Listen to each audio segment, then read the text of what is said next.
Today, we're uncovering the case of a woman who vanished after a normal evening at home, then began quietly disappearing from the digital world.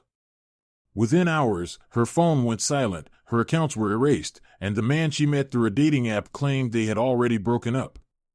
But cameras, network logs, and a single vehicle route told a very different story. In March 2023, Niha Jadov lived alone in Plano, Texas, and worked as a data analyst for a regional insurance firm. Her work was mostly remote, but she reported to the office twice a week. Niha's commute and routine were consistent. On weekdays, her keycard access logged between 8:10 and 8:30 a.m. and again between 4:45 and 5:30 p.m. Her neighbors later described her as quiet, punctual, and rarely social in the building hallways.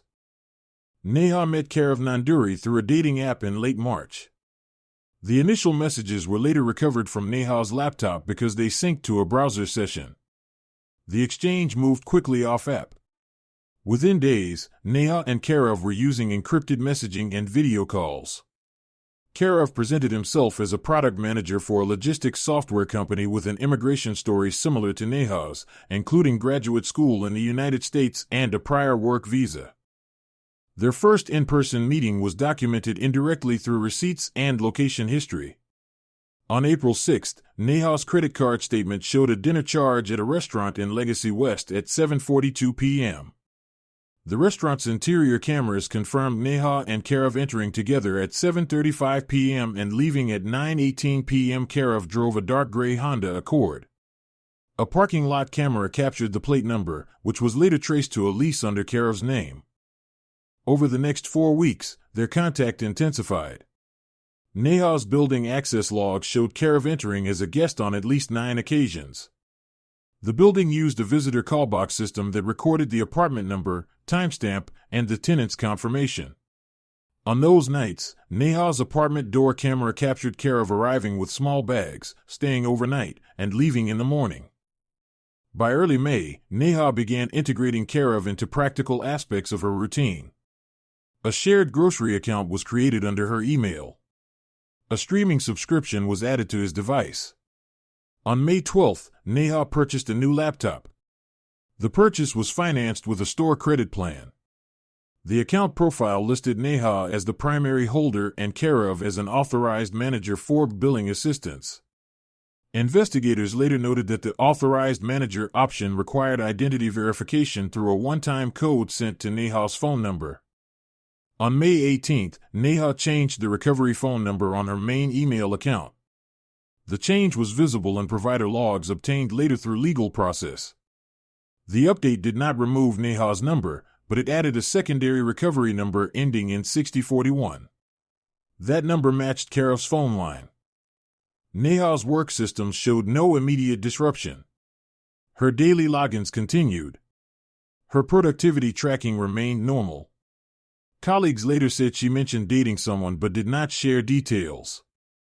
On May 25, Niha's calendar showed a personal entry labeled DMV at 3 p.m. That afternoon, she left work early. A Texas Department of Public Safety office in Plano later confirmed Niha visited to request an address change form, but she did not complete the process. On June 2, Niha and Karav visited a phone carrier store in Frisco. Store security footage, later obtained, showed Niha at the counter with Karav standing close enough to view the screen. The transaction record indicated Niha added account access for a second device tied to her plan. The carrier described it as a permissions feature allowing the second device to manage settings, including password resets and SIM changes, when the primary user confirmed via text. Niha's neighbors noticed Karav more frequently after that date. The apartment hallway camera showed him entering alone with groceries and leaving with trash bags. He used Niha's unit to access the building gym and mailroom. No complaint was filed, and his presence appeared to match a boyfriend staying over. On June 9, Niha's office keycard logged at 8:14 a.m. She left at 5:06 p.m. At 5:29 p.m., a traffic camera on the Dallas North Tollway captured her vehicle traveling north toward Plano. At 6:12 p.m., Niha's door camera recorded her entering the apartment. At 6:19 p.m., Karav arrived. The two entered together, and the door closed. That door camera would not record Niha leaving the apartment again. Before we dive deeper, let us know in the comments where you're watching from. We'd love to hear from you. And don't forget to hit that subscribe button so you never miss any of our upcoming videos. On June 10, 2023, Niha did not badge into the office, and she did not log into her employer's remote system. At 9:04 a.m., her supervisor sent a message asking for status on a report due that afternoon. The message showed as delivered but was not opened. At 10:21 a.m., a coworker tried calling Niha. The call went to voicemail. At 11:03 a.m., the coworker sent a text asking if she was sick. There was no reply. At 12:18 p.m., Niha's email account initiated a password reset attempt from a device fingerprint not previously seen on her profile. The provider logs later showed the reset was completed using a verification code sent by SMS. The code was delivered to Niha's phone number, and the confirmation occurred within 38 seconds of delivery. Investigators later described their response time as consistent with a phone already in hand and unlocked. At 12:26 p.m., Niha's primary email recovery settings were changed again. Her own phone number was removed as a recovery option. The only remaining recovery number was the line ending in 6041, associated with care of. At 12:40 p.m., Niha's main social media account was deactivated. At 12:44 p.m., her professional networking profile was set to private, and the profile photo was removed. These were not actions Niha had previously taken. Her public profile had been stable for years, according to archived web snapshots retrieved by investigators later. At 1:10 p.m., Niha's phone stopped responding to pings from her carrier network. The carrier later reported the device detached from the network and did not reconnect. The final tower connection placed the phone in Plano, consistent with her apartment area. That afternoon, Karev's movements were captured on multiple cameras. At 2:06 p.m., Niha's door camera recorded Karev exiting alone carrying a backpack and a medium-sized suitcase. He turned right down the hallway and did not look back toward the door. At 2:12 p.m., the building garage camera captured him placing the suitcase into the trunk of the gray Honda Accord. At 2:18 p.m., the vehicle exited the garage. At 3:09 p.m., a license plate reader on US 75 northbound captured the Accord heading out of the Dallas area. At 4:47 p.m., a separate reader near Durant, Oklahoma, captured the same plate continuing north. The trip was not linked to any known work travel. Karev's employer later stated he had not requested time off and did not have business in Oklahoma. On June 11th, Niha's family in New Jersey tried contacting her. They used the same number they always used. Calls went to voicemail. A cousin sent messages through multiple apps. Each message showed as sent but not delivered. By that evening, Niha's family also noticed her online accounts were either missing or inaccessible. A family member attempted to log into a shared photo album where Niha regularly uploaded images. The album was no longer available. On June 12th, Karev returned to Plano. At 8:31 a.m., his Honda entered Niha's building garage. At 8:36 a.m., hallway footage captured him walking toward Niha's unit without any bags. He used a key rather than requesting entry. He remained inside for 26 minutes. At 9:02 a.m., he left carrying a small box and 2 shopping bags. At 9:07 a.m., the garage camera showed him placing the items into his trunk. That same day, at 9:22 a.m., Niha's employer issued a second request for contact and then escalated the absence to human resources. The HR system recorded that Niha had not been active for 72 hours and that her access had triggered an automated alert. The company attempted to call her emergency contact, but the number on file was outdated. On June 13th, a welfare check request was submitted through Plano Police after a coworker contacted the non-emergency line. Officers arrived at Niha's building at 6:18 p.m. The front desk confirmed Niha's lease but stated she had not been seen recently. Officers knocked. There was no answer. They noted no obvious disturbance in the hallway. Because there was no immediate evidence of danger and no authority to force entry, the officers documented the attempt and left. By the time the welfare check ended, Niha's digital presence had been reduced to almost nothing, and the only recurring pattern was that every change traced back to the same short window on June 10, starting minutes after midday. On June 14, 2023, Niha's family traveled to Texas and met with Plano police in person. They brought printed screenshots showing that Niha's accounts had disappeared and that her phone had been unreachable for 5 days. Detectives opened a missing person investigation and requested building access logs, camera footage, and entry records from management. The building provided 3 key datasets: a timeline of door camera events associated with Niha's unit, garage entry and exit footage, and the callbox visitor log. The visitor log showed Karev Nanduri's name and phone number used repeatedly as a guest. The garage footage confirmed his vehicle plate and showed a clear sequence on June 10, Karev leaving with luggage and returning 2 days later. Detectives attempted to contact Karev the same day using the number he listed on the visitor log. He answered on the second call. He stated he had dated Niha briefly but had not seen her in weeks and had nothing to do with her accounts. When asked why he had entered her apartment on June 12, he claimed he was picking up items she asked him to take. He could not provide a written message showing the request. Detectives noted the call ended after Karev asked if he needed a lawyer.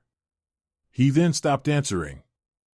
Because Niha's phone was offline, detectives shifted to account records. They served emergency preservation requests to email providers, social media platforms, and the phone carrier. The carrier responded first. The line was active, but the SIM was no longer associated with Niha's device identifier. The carrier records showed a SIM swap occurred on June 10 at 12:58 p.m. The new SIM activated on a different device within minutes. The activation location, based on store network data, was a retail corridor in Frisco, not a carrier store. Investigators noted this was consistent with an online SIM transfer authenticated through account permissions. Detectives obtained Niha's work laptop from her employer with family consent. A forensic technician imaged the drive. The browser history showed Niha had searched for account recovery, two-factor authentication, and remove access from shared plan in late May and early June. The search dates matched the period when Karev gained more control over her devices. The searches suggested Niha was attempting to understand or reverse permission changes. The laptop also revealed that on June 8, Niha visited a page explaining how to revoke authorized manager access on a phone plan. She did not complete the steps. There were no further searches after June 9. On June 15, detectives obtained a warrant for Niha's apartment entry with building assistance. Officers entered at 10:12 a.m. The unit appeared tidy. There were no signs of forced entry. Niha's purse was not visible. Her passport and immigration documents were in a drawer. Her work badge and keys were on a tray. The bed had been made. The kitchen trash had been recently taken out. The only item out of place was a broken acrylic nail found near the living room couch. It was collected as potential trace evidence. A second detail drew attention. Niha's desktop computer was missing. The monitor remained, but the tower and external hard drive were gone. The cable ends were neatly coiled, indicating a deliberate removal rather than a theft rushed for speed. Detectives requested hallway footage for June 9 and June 10. The door camera outside Niha's unit provided a critical segment. At 2:06 p.m. on June 10, Karev left with luggage. There was no footage showing Niha leaving after June 9 at 6:12 p.m. Detectives then reviewed garage footage for vehicle activity. Niha's car remained parked in its assigned spot, unmoved since June 9.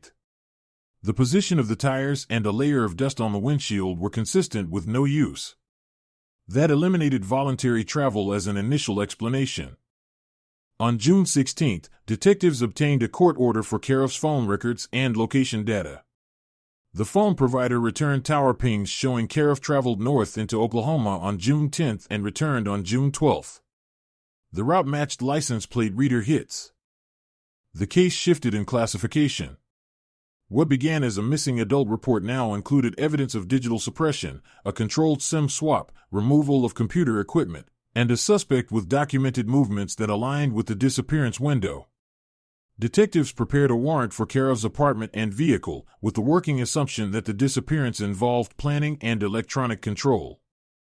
On June 17, 2023, detectives executed a search warrant at Karov Nanduri's apartment in Richardson, Texas. Officers approached at 6:32 a.m. with marked units and a digital forensics team staged nearby. Karov opened the door after the second knock. He was detained without incident and advised of the warrant scope. He asked for an attorney and did not answer further questions.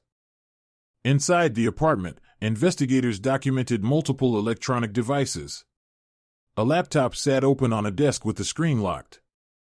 2 additional phones were located in a drawer. A portable external drive was found in a kitchen cabinet inside a labeled box. In the bedroom closet, officers found a duffel bag containing a desktop computer tower and an external hard drive matching the brand and model of equipment missing from Niha's apartment. Serial numbers were later compared to purchase records tied to Niha. Detectives also recovered a small keyring with a building access fob. Building management later confirmed the fob belonged to Niha's unit and had been issued to her as a spare. Niha's family stated she never mentioned giving Karov a permanent fob. The forensic team performed a live capture of Karov's router logs. Investigators focused on IP assignments and device connections during June 9 through June 12. The router showed repeated connections from a device labeled Injot of iPhone until June 10 at 12:59 p.m., when that device disappeared from the network. Immediately after, a device labeled Kananduri iPhone connected and initiated multiple account access sessions to email and social platforms. The labels were user-assigned and not proof by themselves, but the timestamps aligned with the SIM swap and account changes documented by providers. At 7:41 a.m., officers searched Karov's Honda Accord. In the trunk, they found cleaning supplies, disposable gloves, and a roll of contractor-grade trash bags. In the back seat, they found a towel with faint reddish staining. The towel was collected for laboratory testing. The vehicle's floor mats appeared recently shampooed. The interior had a strong chemical odor consistent with cleaning agents. Detectives then turned to camera evidence. A nearby gas station in Richardson had surveillance covering the street and an entrance lane. Video from June 10 showed Karov's Accord stopping at 1:32 p.m. The driver exited, used the trash receptacle, and returned to the car. The driver's clothing matched what Karov wore when he left Niha's building later that afternoon. The same footage showed a second phone in his hand while he stood at the trash can. Investigators viewed that segment as consistent with active account management during the suppression window. At 10:18 a.m., the lab confirmed the acrylic nail recovered from Niha's apartment carried a partial latent fingerprint and a small amount of biological material. The fingerprint was not sufficient for immediate comparison, but the material was preserved for DNA testing. That afternoon, detectives obtained geolocation history from Karov's primary phone. The data showed that after leaving Plano on June 10, he drove north to a remote area near Lake Texoma, then stopped for 43 minutes on a rural access road. There were no businesses nearby. The location was consistent with a turnout leading to wooded terrain. Investigators organized a coordinated search for June 18. Before dawn, they staged units at multiple entry points near the rural coordinates. Search teams included officers, a drone operator, and a K-9 unit. At 7:12 a.m., a drone camera identified disturbed ground along a tree line approximately 120 yards off the access road. The soil pattern looked inconsistent with normal erosion. A K-9 unit alerted near the same area. At 8:03 a.m., detectives found a section of plastic sheeting beneath brush. Under the sheeting was a shallow grave. The remains were not immediately identifiable in the field.